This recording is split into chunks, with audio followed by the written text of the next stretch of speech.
मित्रांनो नमस्कार.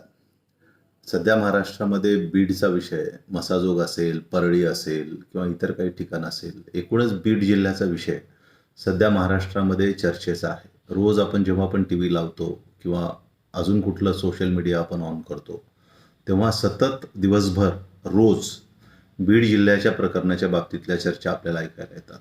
म्हणजे ज्या पद्धतीने खंडण्यांचे विषय असतील, खुनाचा विषय असेल आणि ज्या क्रूरतेने ते खून केला गेला याचा विषय असेल आणि त्याच्यापेक्षा सुद्धा काळजी करण्यासारखं किंवा धोकादायक हे आहे की ज्या आत्मविश्वासानं हा खून केला जातो की आम्हाला वाचवणारं कुणीतरी आहे किंवा आमचं कुणी काही वाकडं करू शकत नाही. हा जो आत्मविश्वास त्या गुन्हा करणाऱ्या लोकांवरती आहे ना, तो खून करण्यापेक्षा जास्त घातक आहे. कारण ही जर वृत्ती, या वृत्तीला जर अशा पद्धतीने जर खतपाणी मिळालं, हा जो आत्मविश्वास या वृत्तीला जर मिळाला, तर हे गुन्हा करण्याची जी शृंखला असते ती थांबत नाही. हे बघा, हे जग आहे, हे जगरहाट आहे. याच्यामध्ये चुकीच्या गोष्टी घडत असतात. जशा चांगल्या गोष्टी घडतात, तशा चुकीच्याही गोष्टी घडतात. परंतु त्या चुकीच्या गोष्टी घडल्याच्या नंतर त्याच्यामध्ये जर हस्तक्षेप झाला, त्यांना जर वेळेमध्ये जर शिक्षा झाली आणि अशी शिक्षा झाली की जी शिक्षा पाहून इतर कुणाला परत ती चूक, तो गुन्हा किंवा तशा पद्धतीचं कृत्य करण्याची हिंमतसुद्धा होणार नाही, तर मग अशा गोष्टींना आळा बसायला सुरू होतो. नाहीतर गुन्हे घडत राहतात, चुका होत राहतात, कृत्य होत राहतात आणि त्याच्यामध्ये ठोस असं काही ज्यावेळेस पावलं उचलली जात नाहीत, तेव्हा मग त्या वृत्तीला किंवा त्या कृत्यांना हे प्रोत्साहन मिळण्याचं काम हे होत राहतं. आणि हा धाक बसावा, ही भीती बसावी, हे काम खरं तर गृह खात्याचं असतं, पोलीस विभागाचं हे काम असतं, कायद्याचं हे काम असतं, विधिमंडळाचं हे काम असतं आणि विशेष करून राज्याचे जे प्रमुख असतात, ज्याला आपण मुख्यमंत्री म्हणतो, त्यांचं हे काम असतं की राज्याच्या लोकांच्या मानसिकतेवरती कायद्याचा, पोलीसचा, सुव्यवस्थेचा धाक हा असला पाहिजे आणि तो काही कारणाने जो तो नसेल, तर तो पुनर्प्रस्थापित करण्याची जबाबदारी मी वरती नाव घेतलेल्या या सगळ्या लोकांची असते. परंतु महाराष्ट्रामध्ये आपण पाहतो की फक्त परळी, बीड हा विषय नाही आहे, तर पुण्यात सुद्धा गुन्हे घडत आहेत, नागपूरमध्ये सुद्धा हे गुन्हे घडत आहेत आणि महाराष्ट्रातल्या इतर भागामध्ये सुद्धा सर्रास हे गुन्हे घडत आहेत आणि हे गुन्हे करणाऱ्या लोकांना काहीच वाटत नाही आहे. अगदी छोट्या छोट्या कारणावरून लोकांचे जीव घ्यायला लागलेले आहेत. म्हणजे खंडणी मागणं, एखाद्याच्या रागापोटी काही करणं, एखाद्याचा राग डोक्यात ठेवून काहीतरी करणं, हा भाग वेगळा. परंतु अगदी लहान लहान गोष्टीसाठी सुद्धा जीव घेणे प्रकार महाराष्ट्रामध्ये व्हायला लागलेले आहेत. याचं मुख्य कारण असं आहे की लोकांमधला पेशन्स संपला आहे. हे जे छोट्या छोट्या कारणाने हमले करणं म्हणतो ना, ह्या प्रकारचे कृत्य होण्याची दोन कारणं आहेत. एक आहे छोट्या छोट्या कारणाने अशी कृत्य होणं आणि दुसरं आहे की नियोजनबद्ध पद्धतीने काहीतरी करणं किंवा स्वार्थापोटी काहीतरी करणं किंवा काहीतरी उद्दिष्ट डोक्यात ठेवून काहीतरी करणं. हे जर पहिलं कारण मी तुम्हाला सांगितलं ना, की छोट्या छोट्या कारणासाठी जे लोक खून करतायत ना, ह्याचं कारण असं आहे की लोकांमधला पेशन्स संपला आहे, संयम संपला आहे. गोष्टी होत राहतात किंवा झाली असेल, एखादी गोष्ट घडलं असेल असं मानण्याची स्वभावच आपल्यामध्ये राहिलेला नाही. आपण खूप इम्पेशंट झालेलो आहोत, आपण खूप बेचैन झालेलो आहोत. याची काय कारणं आहेत, ही खरं तर मानसशास्त्रज्ञांनी आणि शोधण्याची कारणं आहेत आणि मानसशास्त्रज्ञांना या पद्धतीने शोधण्याची जबाबदारी देण्याचं काम हे राज्य सरकारचं आहे. बघा ना, आपण पटकन आपल्या मुलाला सुद्धा एखादी चापट मारून टाकतो, कारण तेव्हा आपल्यावरचा संयम सुटलेला असतो. आपण जर असं विचार केला की झाला असेल लेकराच्या हातून एखाद्या वेळेस, तर आपण त्याच्यावरती हात उचलत नाही.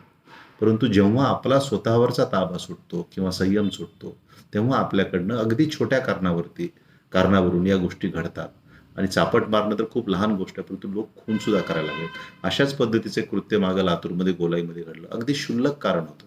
त्या क्षुल्लक कारणापोटी पुढच्या माणसाचा जीवच गेला. हे का घडलं? तर ताबा सुटला, स्वतःवरचा संयम सुटला. आणि हे का घडत आहे? एखाद्या दुसऱ्या माणसाच्या बद्दल असं घडलं मी समजू शकतो, परंतु ज्यावेळेस मास स्केलवरती या गोष्टी घडतात, जेव्हा अगदी मोठ्या प्रमाणामध्ये जनसामान्यांमध्ये या गोष्टी घडायला सुरू होतात, तेव्हा राज्य सरकारने, मुख्यमंत्र्यांनी, गृह खात्यांनी या गोष्टीचा सखोल विचार केला पाहिजे किंवा ज्या सामाजिक संघटना आहेत, ज्या या गोष्टीवरती काम करतात की समाज मन कसं घडवायचं आणि कोणत्या कोणत्या गोष्टीचे विपरीत परिणाम हे समाजमानावरती होत आहेत, याचा विचार करणारी जी लोक आहेत त्यांनी खरोखर या गोष्टीचा गांभीर्याने विचार केला पाहिजे. आणि मला जे सकृत दर्शनी दिसतं, हा जो मोबाईलचा वाढता वापर आहे ना, स्क्रोलिंग ज्याला आपण म्हणतो, किंवा काहीही गोष्टी आपल्या ह्याच्यावर टिंगन वाजलं नोटिफिकेशन गेलं की आपण उघडून बघतो. म्हणजे आपल्यामध्ये अगदी मी जर तुम्हाला एखादा मेसेज पाठवला आणि तुम्ही जर तो नाही वाचला, ते ब्लू टिक डबल येतात बघा. तर ते जरी नाही आलं तर इतक्या वेळ झाला माझा मेसेज नाही वाचला म्हणून सुद्धा आपल्यामध्ये एक इम्पेशन्स निर्माण होतो. किंवा एखाद्याने तो वाचला आणि आपल्याला परत उत्तर नाही दिलं तरी आपल्यामध्ये इम्पेशन्स निर्माण होतो. खूप छोट्या-छोट्या गोष्टी आहेत, की ज्याच्यामुळे आपल्यामध्ये इम्पेशन्स हा वाढत चाललेला आहे. सायकॉलॉजिकली आपण खूप डिस्टर्ब राहायला लागलेलो आहोत आणि त्यातनं बऱ्याचदा अशा ह्या चिडचिडीच्या किंवा अशा पद्धतीचे कृत्य, ताबा सुटणं, स्वतःवरचं कंट्रोल सुटणं, संयम सुटणं या पद्धतीच्या गोष्टी घडायला लागलेल्या आहेत.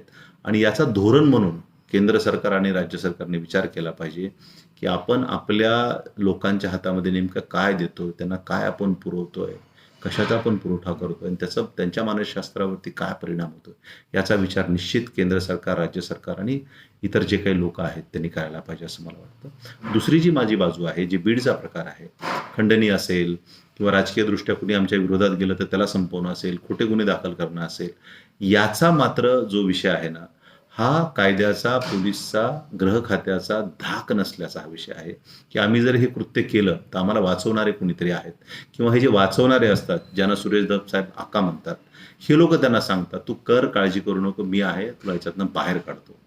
म्हणजे साधं जर पोलीस स्टेशनला FIR फाडताना जर त्या पोलीस कर्मचाऱ्यांना, त्या स्थानिक पुढाऱ्यांना विचारावं लागत असेल, की मी हे फाडू का फाडू नको, तर आपण विचार करा ना, की परिस्थिती किती विदारक आहे.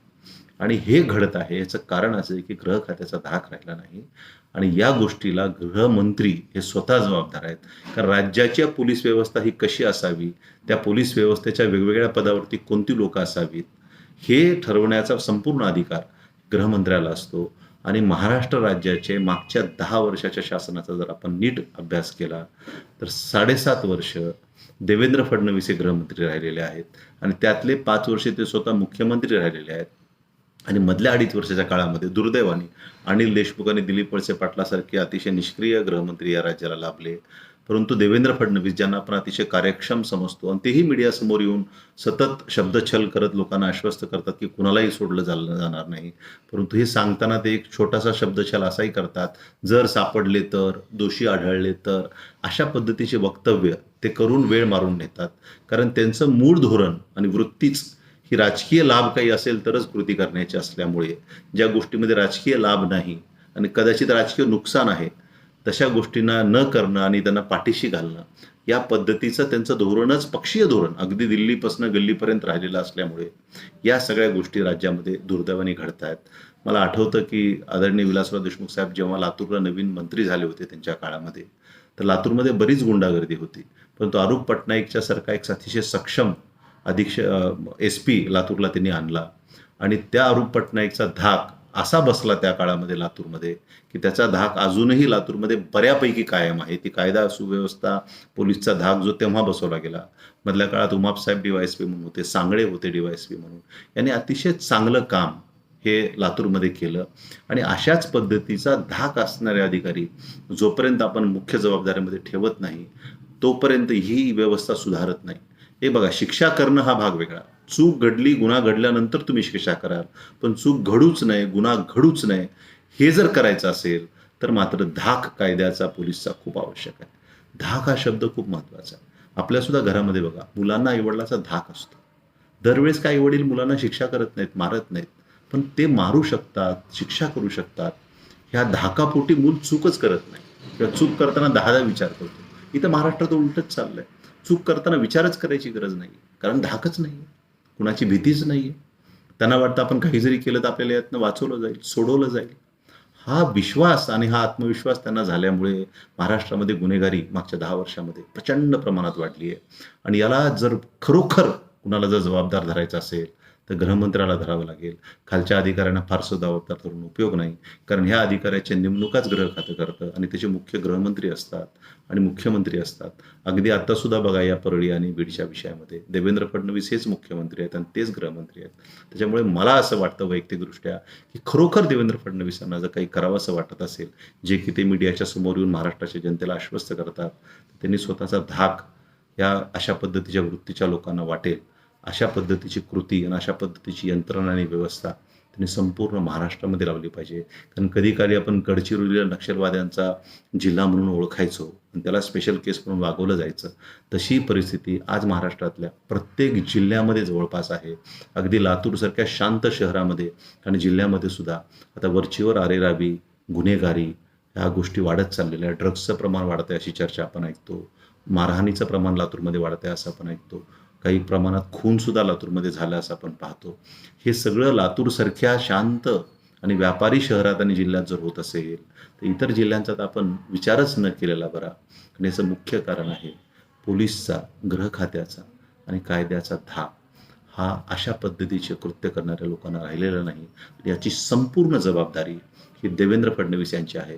कारण मागच्या 10 वर्षापैकी 7.5 वर्ष तेच गृहमंत्री राहिलेले आहेत आणि आता त्यांनी ही जबाबदारी स्वीकारून पुढं कृत्य केलं पाहिजे आणि हे 100% त्यांचं मागच्या 10 वर्षातील 7.5 वर्ष गृहमंत्रीपद स्वतःकडे ठेवल्याचं हे अपयश आहे. मागच्या त्या काळामध्ये ते कुठलाही धाक, कुठलाही प्रभाव हा अशा पद्धतीच्या लोकांमध्ये प्रस्थापित करण्यामध्ये यशस्वी झालेले नाही आहेत. दरवेळेस फक्त वेळ मारून नेणं, शब्दछल करणं आणि कोट्या करून खोटं समाधान वाटून देणं अशा पद्धतीचं काम त्यांच्याकडनं झालेलं आहे दुर्दैवाने महाराष्ट्राच्या. परंतु आता तरी याच्यामध्ये ठोस सुधारणा झाली पाहिजे. अगदी आता ज्या पद्धतीने आका आणि आका अशी चर्चा ज्यांच्याबद्दल सुरेश धस करतात त्यांचा साधा राजीनामा सुद्धा घेण्याची हिंमत ही जर देवेंद्र फडणवीसांमध्ये नसेल तर आपण देवेंद्र फडणवीस यांच्याबद्दल नच बोललेलं बरं, त्यांच्याकडनं अपेक्षा सुद्धा न ठेवलं.